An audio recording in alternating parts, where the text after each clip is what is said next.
We're getting started in a couple minutes. Come on in and take a seat.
Come on in and have a seat. We're getting started in about a minute.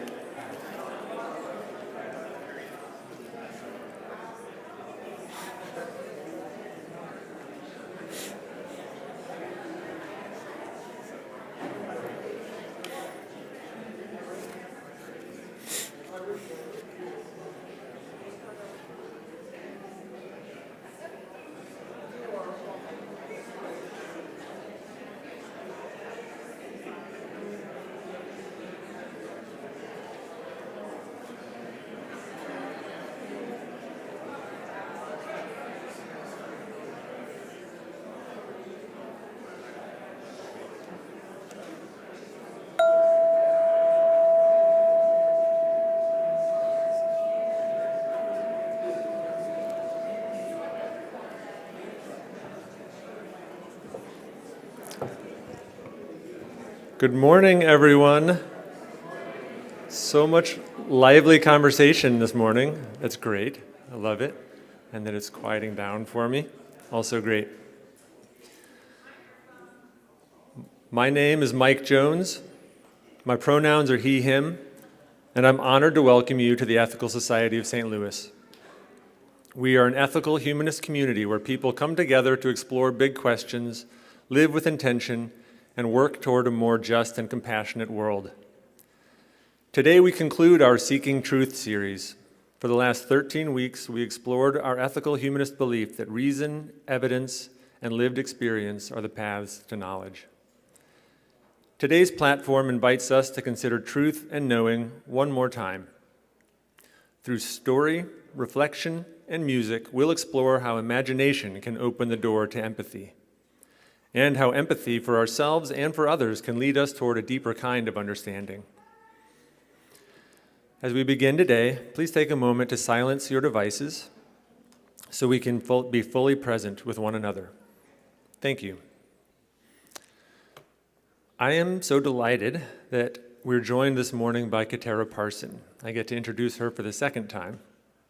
Welcome back. From mesmerizing ballads to electrifying beat sets, Katarra is a powerhouse singer-songwriter, pianist, and producer. A St. Louis native, she blends soul, R&B, jazz, hip-hop, and classical influences into music that resonates deeply and stays with you. Her first piece is called Cake, which stands for Careless Actions Killing Everyone. The title plays on the phrase, "let them eat cake," often associated with Marie Antoinette, and points to the ways power can become disconnected from the lives of those most affected by it. Katarra shares this as a reflection on the harm that comes when empathy is absent. Katarra.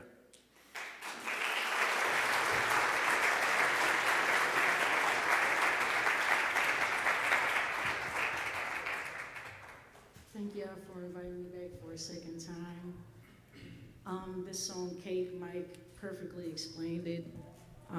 I feel like what we're going through right now, the times right now are reflective of the French Revolution. And we are in a point where we cannot have people in leadership positions that do not care about human lives. And that's what this song is about.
Twiddle my thumbs and made you wait.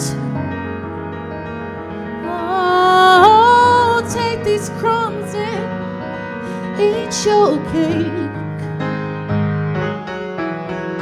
Twiddle my thumbs and made you wait. Take these crumbs and eat your cake. Every man be for himself. We don't care about your sad diseases and your sickness and our health. We're thriving on your back, sweeties. You say we can't clue into your pain. Heard about it, just don't care. We got summers to your rain. Got money just to spare. Twiddle my thumbs and made you wait. Oh, take these crumbs and eat your cake. Twiddle my thumbs and made you wait. Take these crumbs and eat your cake.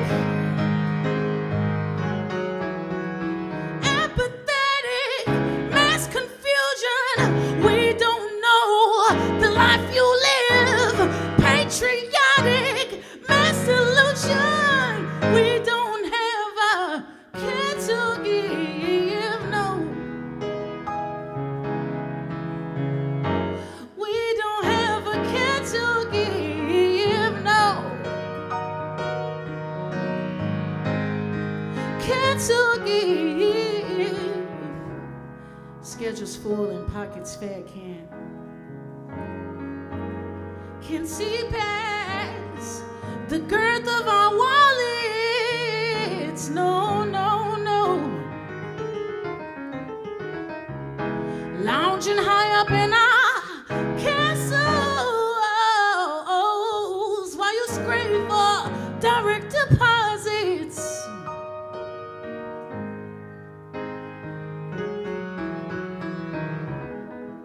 Twiddle my thumbs and twiddle my thumbs and made you wait.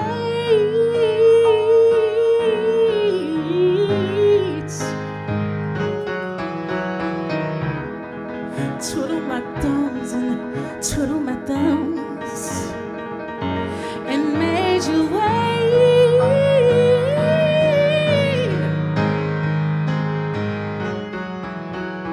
Twiddle my thumbs and made you wait. Oh, take these crumbs and eat your cake. Twiddle my thumbs and made you wait. Oh, oh, oh, take these crumbs and eat your cake.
Thank you, Katarra, for that powerful reflection. I'm so glad to have Katarra back with us. Each week, we read our youth education core values as a way to bring us together and remind us of our shared commitments. This morning, our core values reader is Rush Williams. Rush, you want to come on up?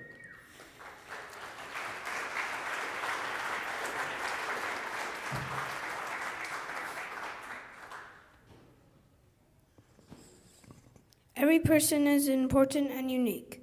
Every person deserves to be treated fairly and kindly. I can learn from everyone. I am a part of this world, of this earth.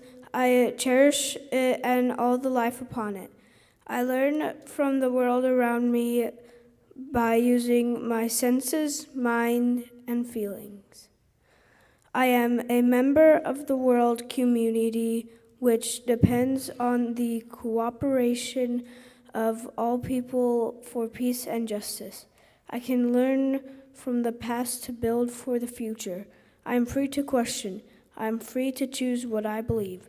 I accept responsibility for choices and actions. I strive to live my values.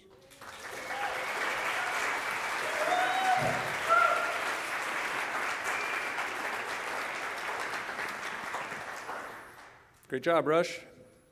These values remind us that community members of all ages help make this a special place to learn and grow together. Youth members, thank you all for joining us so far, and we'll see you again after platform.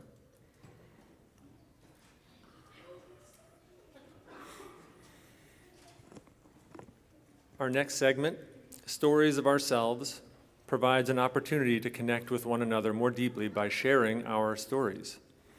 This morning, we will hear from member Jared Alexander. Please join me in welcoming Jared.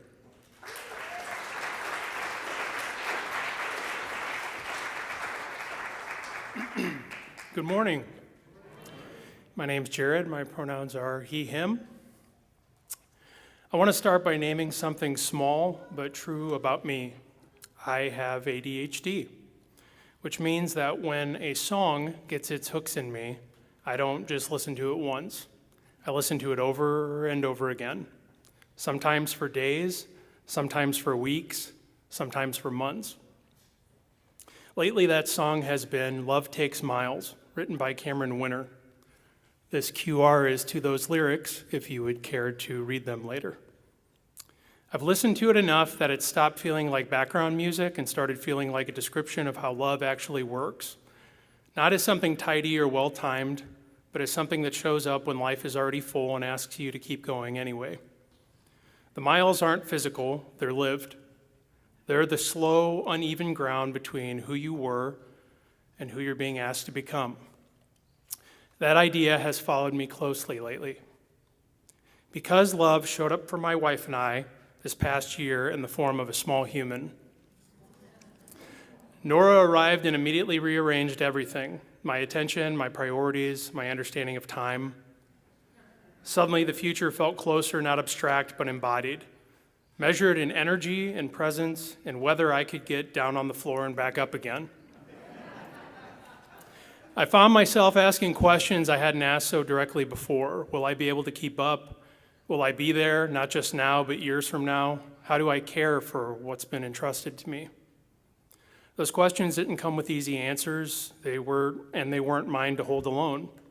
Claire and I have been learning how to meet them together. Parenting has required us to share leadership in a way that's honest and ongoing. Reading situations, adjusting in real time, trusting one another's instincts. Claire has met all of this with patience and grace.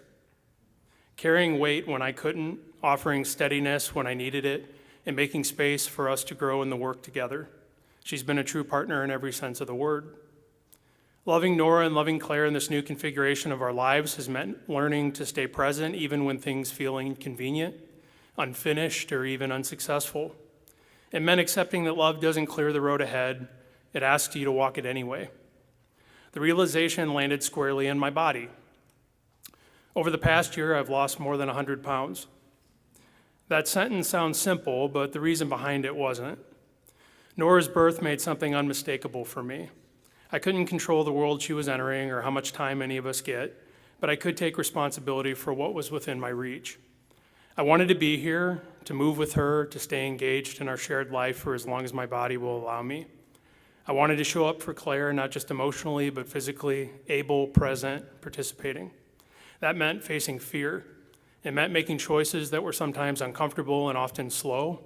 And it meant learning how to take responsibility without turning that responsibility into punishment. For me, that became a practice of care. I began treating my body not as something to battle or control, but as something to work with, because it carries me through my life and because others depend on it. Listening became part of the work. Kindness became non-negotiable. As my body changed, something else followed. For the first time in years, I felt a quiet pride, not the kind that announces itself, but the kind that comes from staying with something long enough to be changed by it. I stood in front of a mirror trying on clothes that fit my body as it is now, clothes that didn't hide me. That was vulnerable. My size has been something people commented on, often casually, sometimes painfully, and I learned to deflect, to joke, to armor myself. Letting myself be seen differently required trust, and it required new clothes. At first, thrift stores were simply practical. I couldn't fit into what I owned anymore. I wasn't ready to replace everything all at once. But they became something else. Claire, Nora, and I started spending time there together, slowly, without an agenda. In those spaces, there was no rush, no commentary, no screens asking for our attention, no noise demanding reaction, just aisles of objects that had already lived a life waiting to be useful again. Those trips became a kind of peace. In a culture that constantly asks us to consume, to react, to stay activated, Thrift stores gave us permission to be quiet, to move at a human pace, to stand next to one another and make small, ordinary decisions together. Choosing what already existed, repairing instead of replacing, echoed everything else we were learning. That care takes time, that value isn't created by newness, that love doesn't remove the weight of life, it teaches you how to carry it. And none of this has happened in isolation.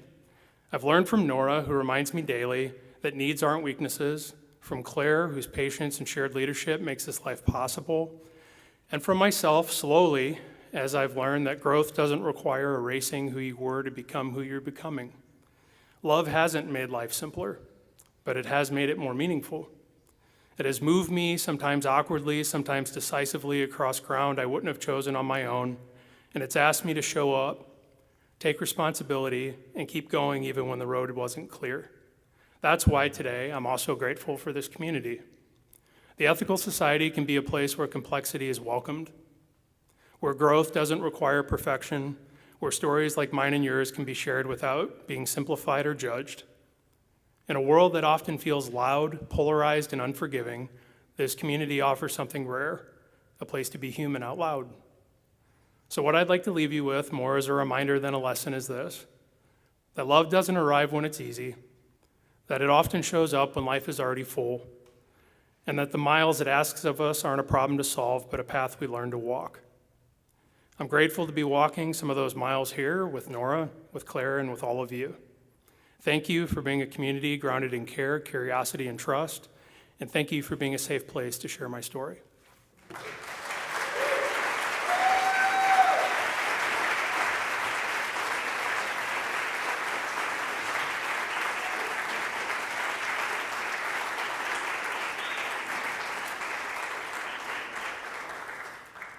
Thank you so much, Jared. Next, we welcome Katarra back to the stage for her second piece called This Is My Home. As we listen, I invite you to consider what it means to belong, not just to a place, but to one another, to imagine what it feels like to be rooted, to be seen, and to be held in community. Katarra.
Songs I haven't released yet here, because these are songs that come straight from my soul that I've been too afraid to be vulnerable with.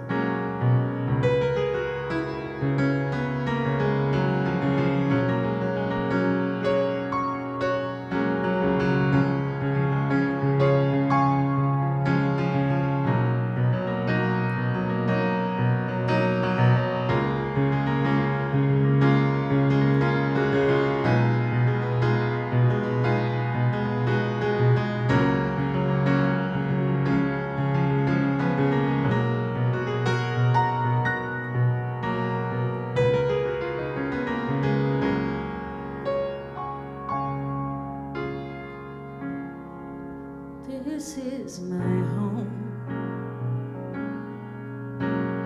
but I just want to make it better. I've been here too long, but I just want to make it better. This is my home, but I just want to make it better. I've been here too long, but I just want to make it better. I just want to make it better. I it better.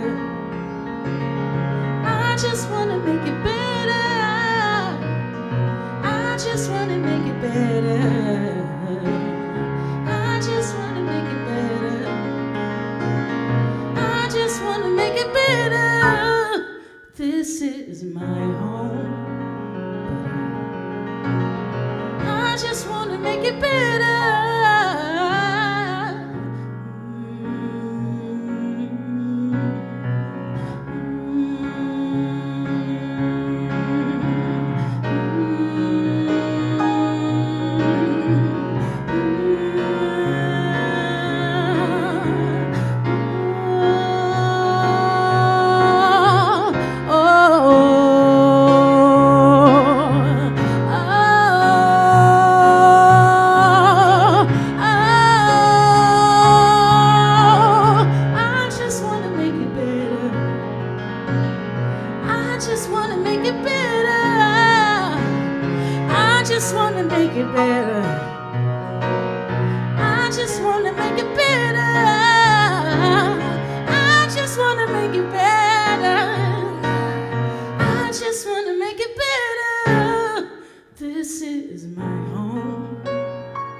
Thank you.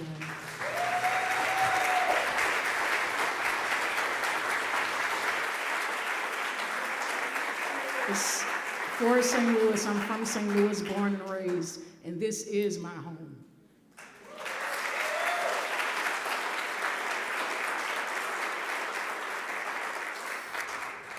Thank you, Katarra. That was beautiful.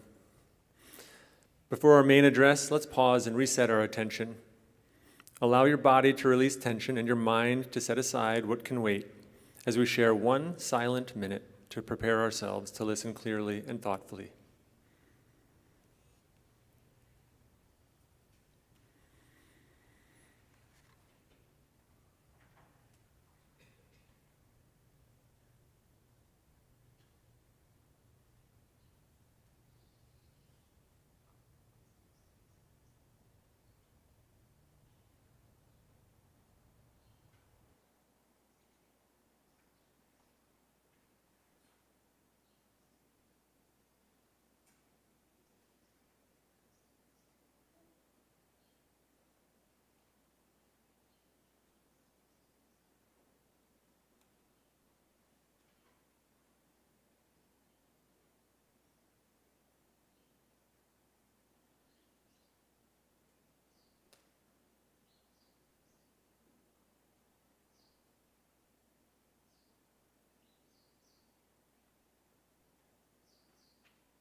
Thank you.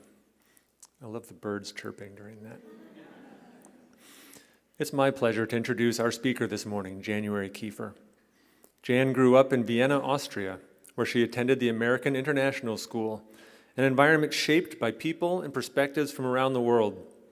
That early experience of diversity continues to inform her work and her way of being.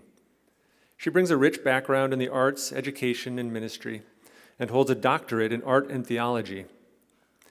At the heart of all she does is a deep commitment to creativity and to helping others connect with the creative spirit within themselves. Here in our community, Jan is an active member of the TWA group and the Tuesday morning meditation group.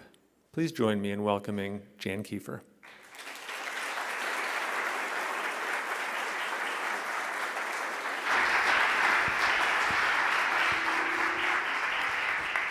Hi, everybody. Oh, it's so good to be here. Thank you for your invitation to me to participate in this hour. Yesterday was No King's Day. Woo-hoo!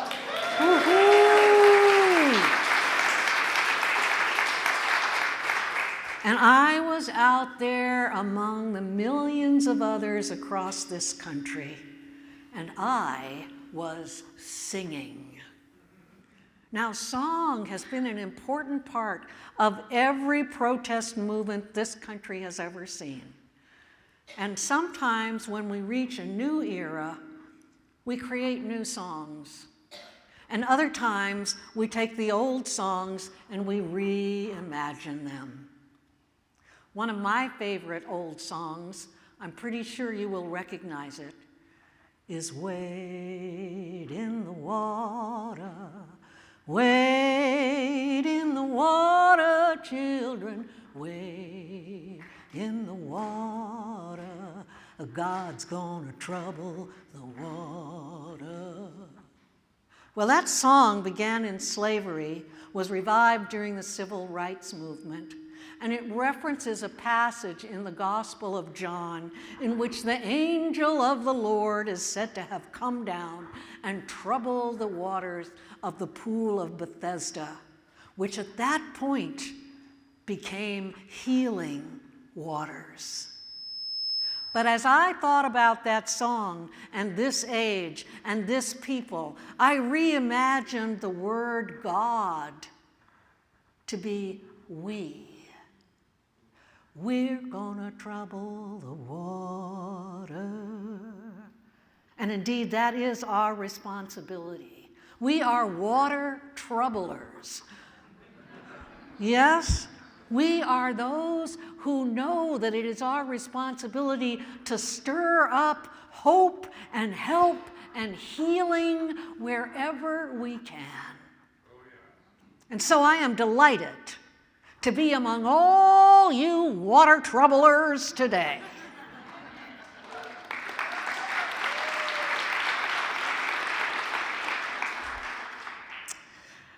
One of the things that was very meaningful to me in an earlier part of my life was being an art teacher. And wasn't it wonderful to show up this morning and see all of that art displayed on the walls, as though I had called and said specifically, please make sure that there is children's art on the walls. I wanted my children to be aware of, to stimulate, and to express their imaginations. I'll never forget the year that this wonderful idea came to me. It was the beginning of the school year, and the children were all gathered around me on the floor. We had been talking and setting the mood for the day, and I looked out at them all and I said, you know, you are all mostly invisible, as are you. You are all mostly invisible. The children didn't understand what I was saying. Maybe you don't either. But in any event, they said to me, what do you mean? We're sitting right here. Can't you see us? I said, what I mean is that I can see your outside self, but I can't see any of the worlds that live inside you. I can't see what you're thinking, what you're feeling. I have no idea what you're afraid of or what you love more than anything else in the whole wide world. I don't even know if you like ice cream. I can't see any of that unless you show me, unless you tell me. The children loved that idea of walking around with invisible worlds inside them, that they had the power to share or not to share. Imagination.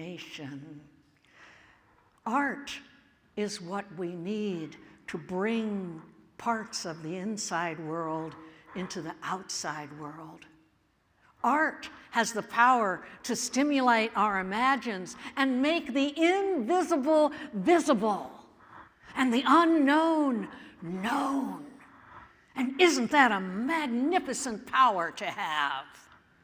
Albert Einstein even said imagination is more important than knowledge. Knowledge is limited. Imagination encircles the world. Indeed, it does. One of the things that I did as an art teacher in order to stimulate my children's imaginations was that I told them stories. And I would like to tell you a story today. This is a story from Haiti. And I want you to know a couple of things before I begin the story. One is that this story features Mama Wati. Mama Wati originated as a river spirit in Africa. But she came across the Atlantic Ocean with those who had been enslaved and bound, and they carried her and many other things in their inner worlds. When she arrived in the Americas, she became not only a river spirit, but the mother of all waters. And as representing water herself, she was fluid. Sometimes she was a seductress, sometimes she was a fierce defender. In this story, she's a very old woman, but she is not bowed.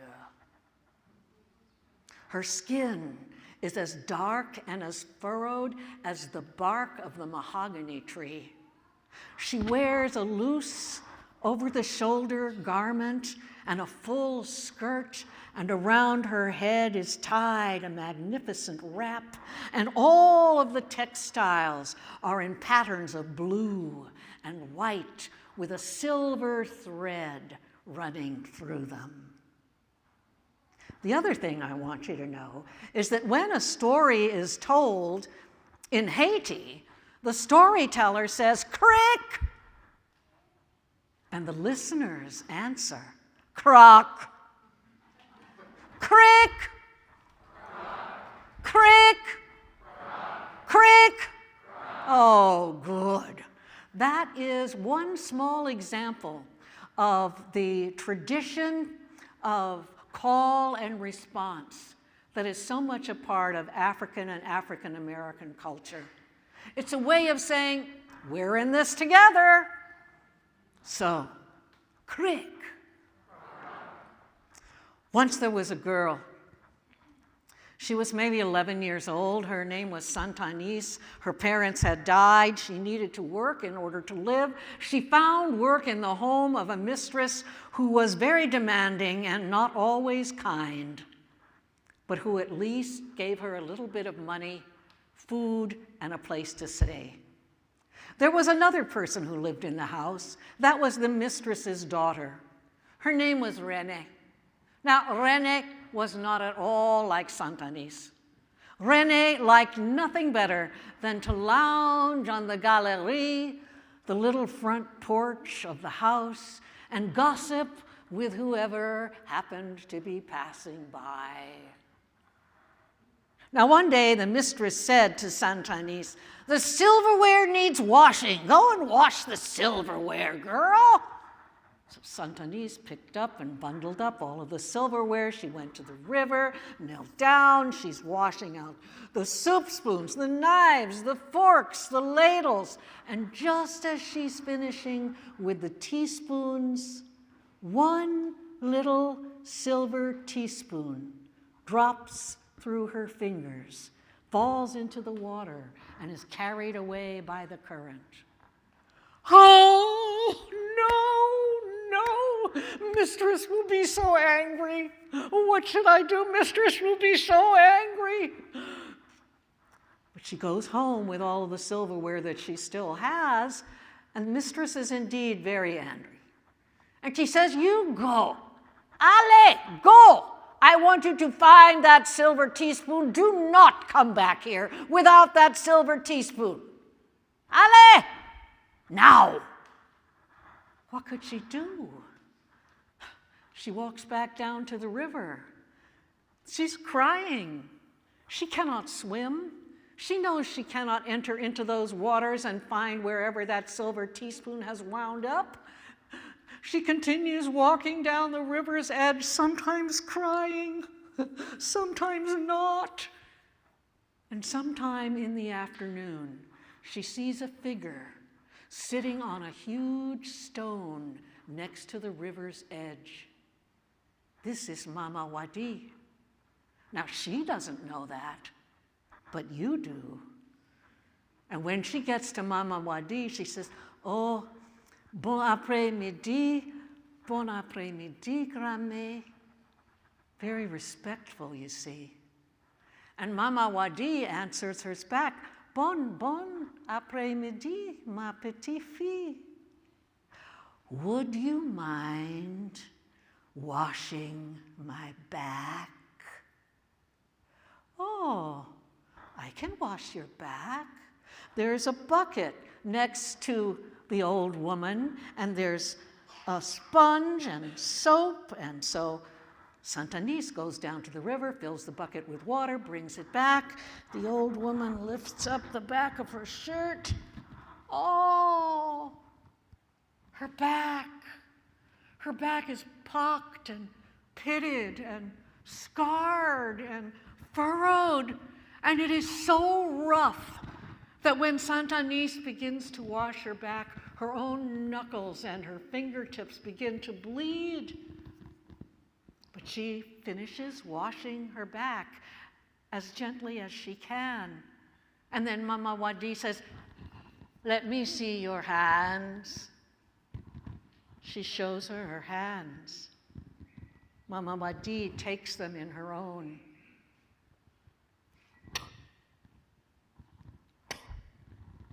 She spits on them. She rubs them.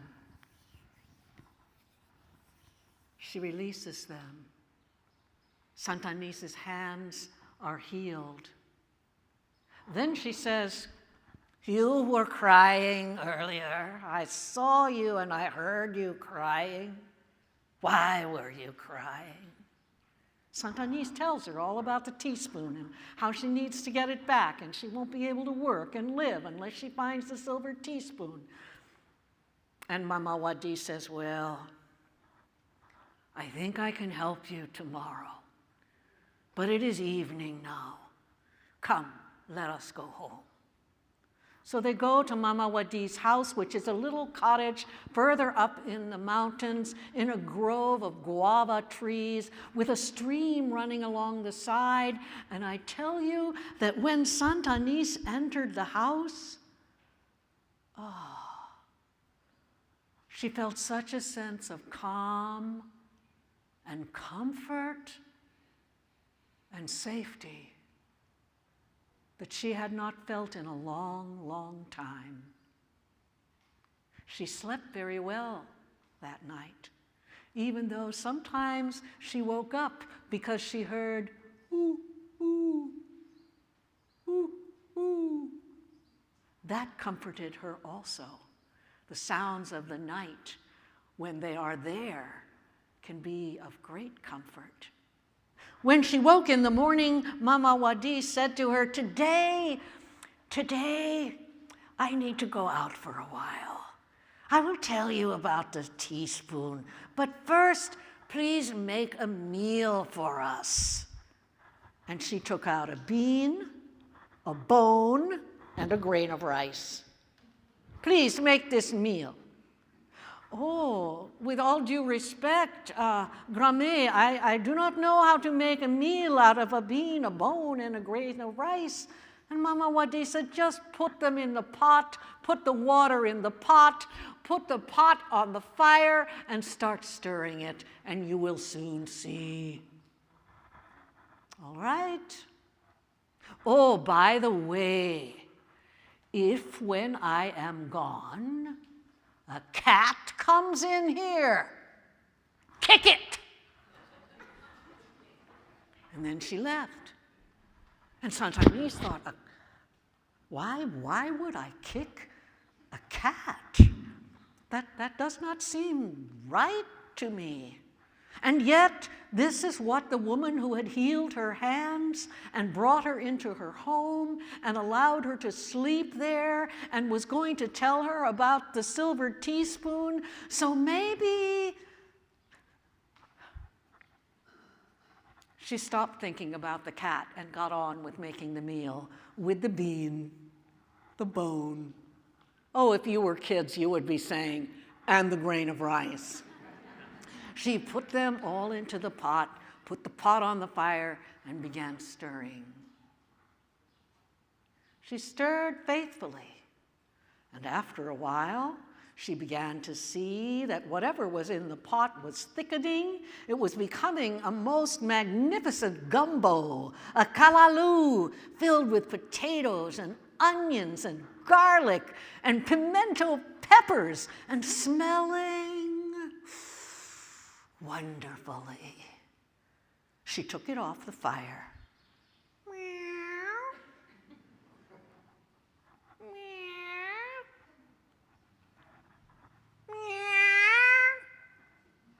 Cat had pushed open the door and was padding its way across to where Saint Agnès stood. Saint Agnès said, "Oh, you little darling, look at you. You look hungry. Are you hungry? I think I should give you something to eat. There is so much food in this house. I'm going to give you something to eat." She got out a little saucer, put some of the gumbo in it, added some water to cool it down, set it down on the floor, and sat down next to it. Oh, if you know anything about cats, you can imagine that cat eating up all of that good gumbo. And then the cat crawled into her lap and curled up and began to purr. But Saint Agnès said, "My little one, you cannot stay here. There is an old woman who lives in this house, and she does not seem to like cats. You must go. Allez, allez." And she shushed the cat out of the house. Now, when the old woman came back, she was very pleased with Saint Agnès, and she enjoyed the gumbo that she had made. And when they had both finished eating, she said, "Go down the road until you come to the crossroads. And when you come to the crossroads, you will see a big basket. In the basket will be all different sizes of eggs, big ones, medium-sized ones, little ones. Pick the smallest egg. Break it open. You will get what you desire." "Oh, merci, grand-mère, merci. I am so grateful." And she curtsied and hugged, and then she went on down the road until she came to the crossroads. And there at the crossroads was indeed a gigantic basket, and it had all kinds of eggs in it. And all of the eggs were calling out, "Pick me, pick me, pick me, pick me, pick me." Well, you can imagine, maybe you've had the experience of hearing a lot of voices calling out, "Pick me, pick me." I don't know, maybe your grandchildren, maybe a classroom full of kids, "Pick me, pick me." Or maybe you know the feeling of wanting to be picked yourself when you're the one calling, "Pick me, please pick me." You know, we could have a little fun if you would all try being eggs, calling out, "Pick me," in whatever kind of a voice came to you. "Pick me, pick me, pick me, pick me." I suggest you do that every Sunday from now on.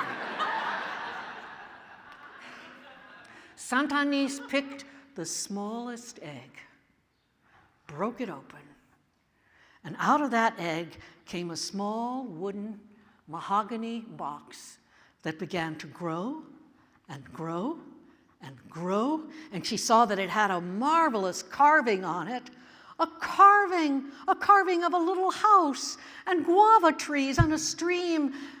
And on the gallery of the little house, there was a cat all curled up, looking very content and very well fed. And she touched the lid and she said, "Little one." Then she opened it up. Inside the box were mounds of silver coins and medals and plates and goblets, and on top of it all sat the little silver teaspoon. She closed the box, she took everything to her mistress, and of course, as soon as she got there and opened it up, the mistress and her daughter were shouting, "Where did you get this? Where did you get this? How did this happen? Tell us the story, tell us the story."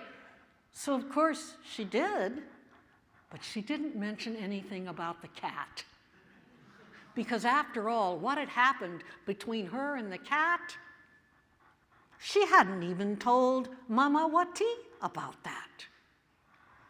Well, crick!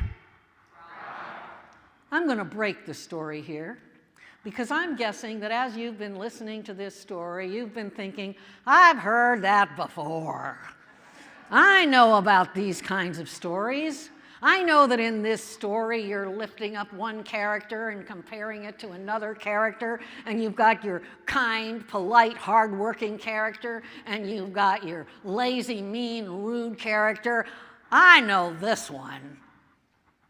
Well, that's why the second half of the story, we're just going to go through it really quickly. You know then that Renee goes down to the river with the silver teaspoon in her hand, throws it into the river, races down the riverbank, meets the old woman, refuses to scrub her back because it stinks, goes home with the old woman. The old woman tells her about the bean, the bone, and the grain of rice, and she also tells her about the cat, and if the cat comes in, kick it. Well, Renee sits in the house. She throws the bean, the bone, and the grain of rice into the pot.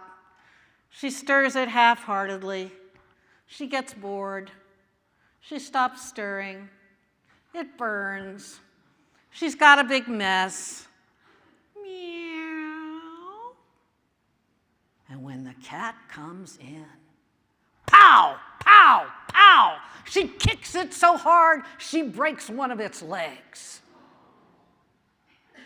And you might not be surprised to learn that when Mama Wati comes back, she's limping. One of her legs is broken.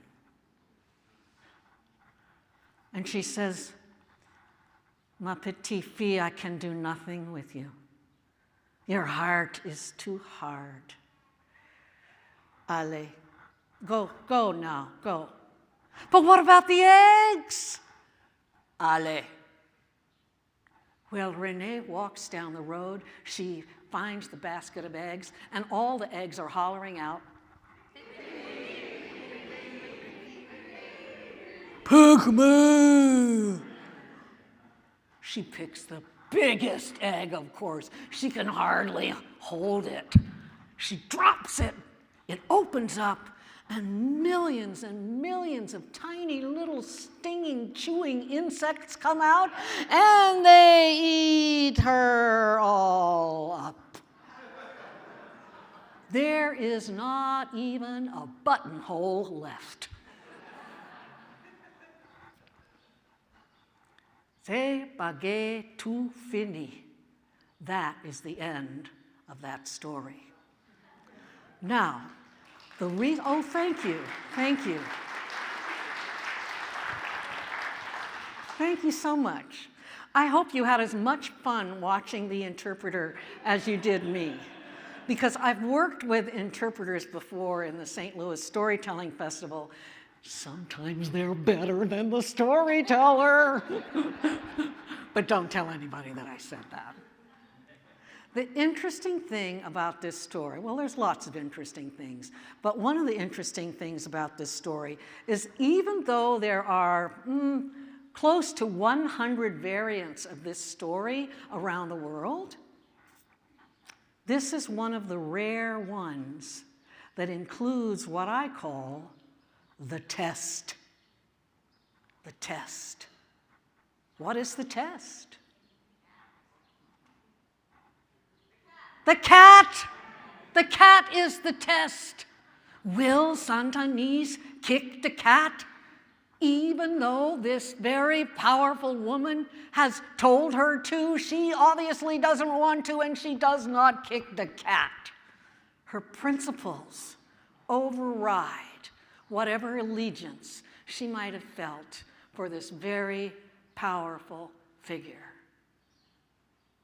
I want to read you something. This is by J.K. Rowling. You know who she is, the Harry Potter author.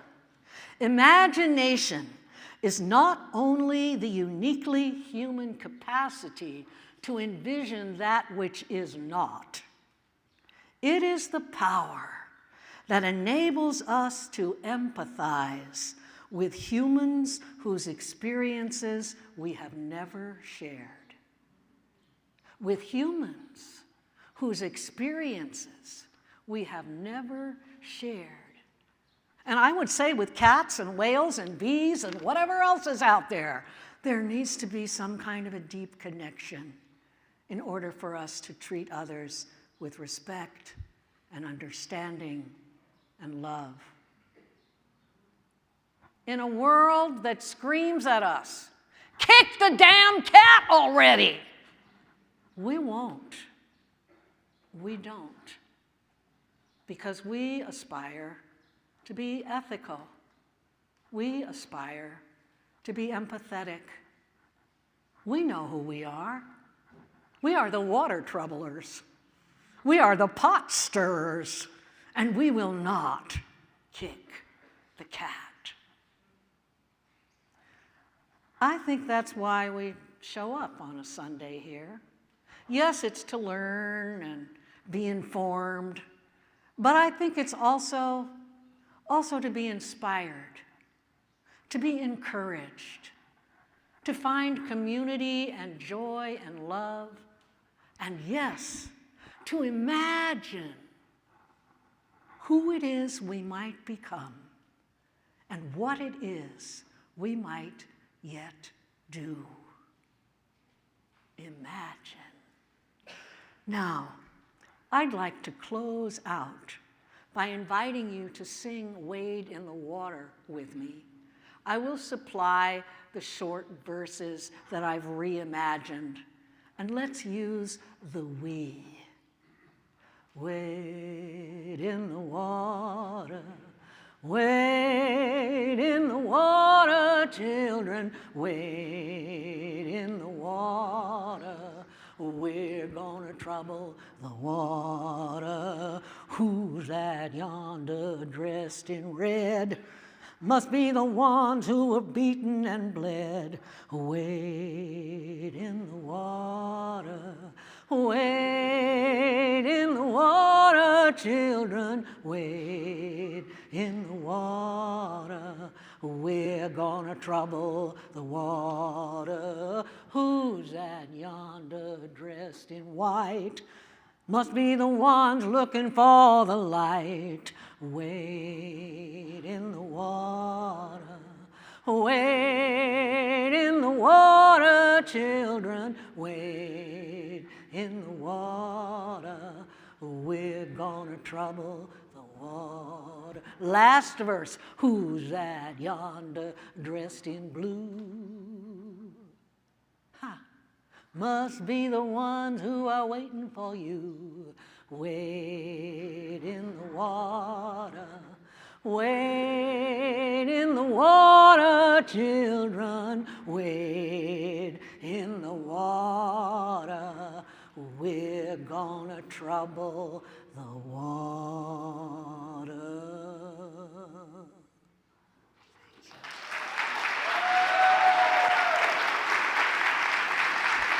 Thank you. Thank you so much. Thank you.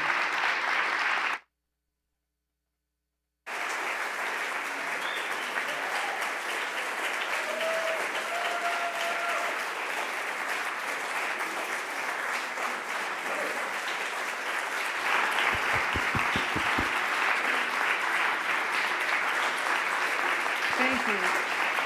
Okay. I knew you all were water troublers. I want to say something, though, that absolutely delights me. Because when, what was her name? Katarra. Katarra came out, did you notice that she was wearing orange and blue? And I'm wearing orange and blue. And Mike has orange pants on. And when I mentioned it to Mike, he said, maybe we should do that every Sunday.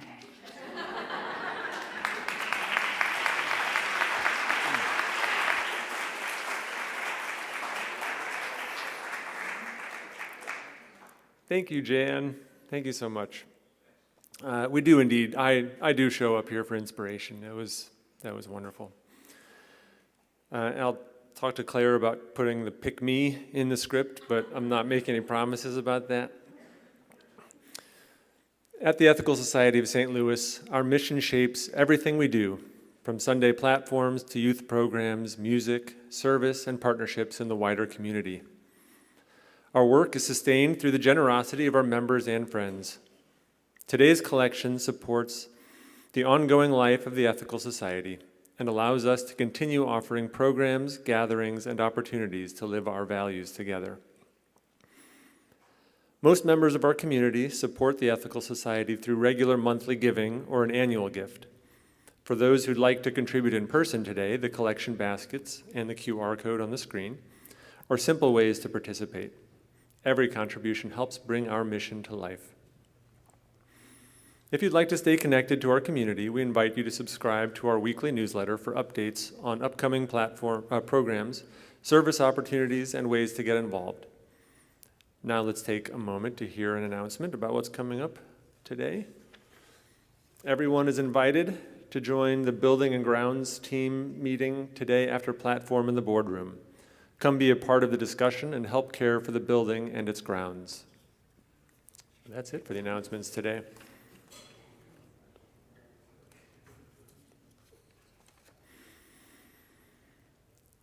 Finally, Katarra will share one more original tune with us today. It is titled Phoenix Rising. This piece is a reminder to keep going, to keep living, to keep resting, and to keep working for a better world. Katarra, welcome back.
She knows all things. Gotta find a way to fly, whether the world is wrong or right. I clip my wings to blend it right. Love on the sun, moon is the light. I was an outsider's dream to go with the way the wind carried me, but I wanna go, I wanna be, I wanna go, I wanna be. I found a way to fly, realize the worth within these eyes. Not afraid to be free, go where I want, where I wanna be. I'm not afraid to fly, born with the right to know what I feel. I wanna go, I wanna be, I wanna go. Can we fly?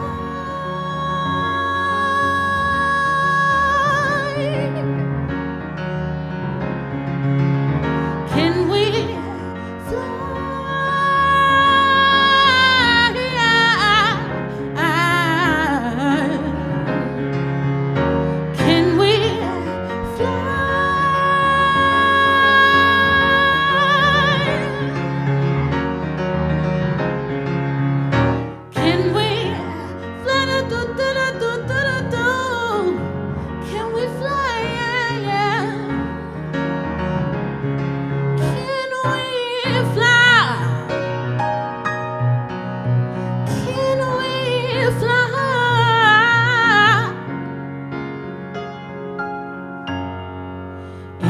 see that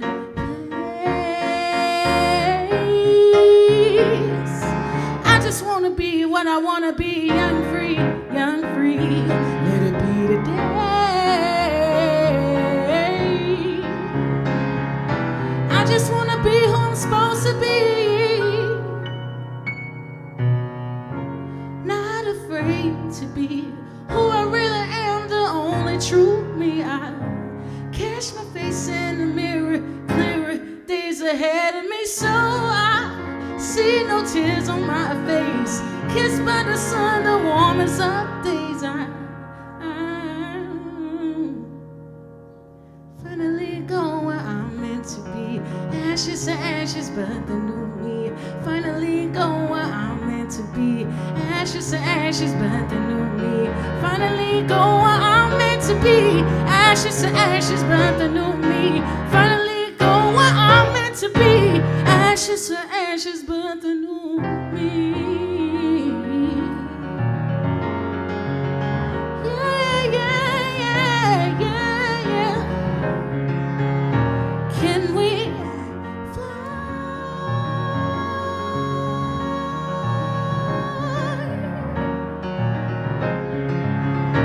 Can we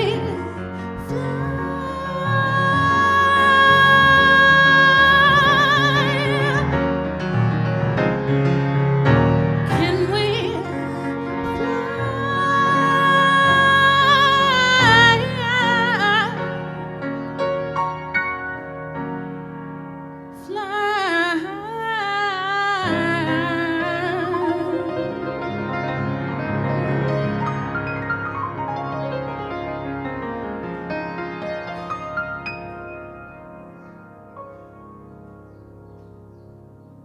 Thank you, honey.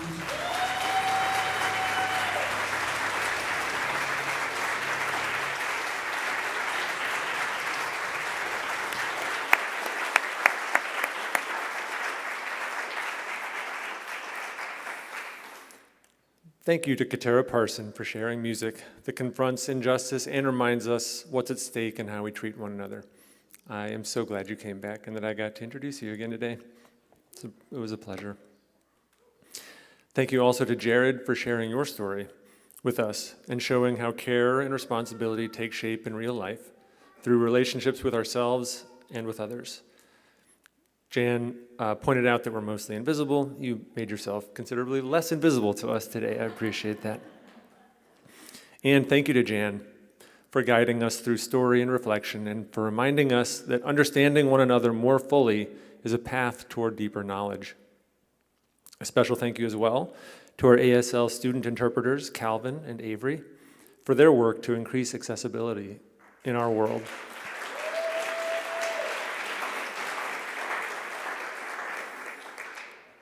After platform, we invite you downstairs for coffee and conversation. You can learn more about our community at the visitors table or explore humanism and ethics by borrowing from our lending library. As you head into the week ahead, I invite you to stay open to one another's stories and carry that deeper understanding into ways that move you through the world. Thank you for being here this morning. We look forward to seeing you again soon.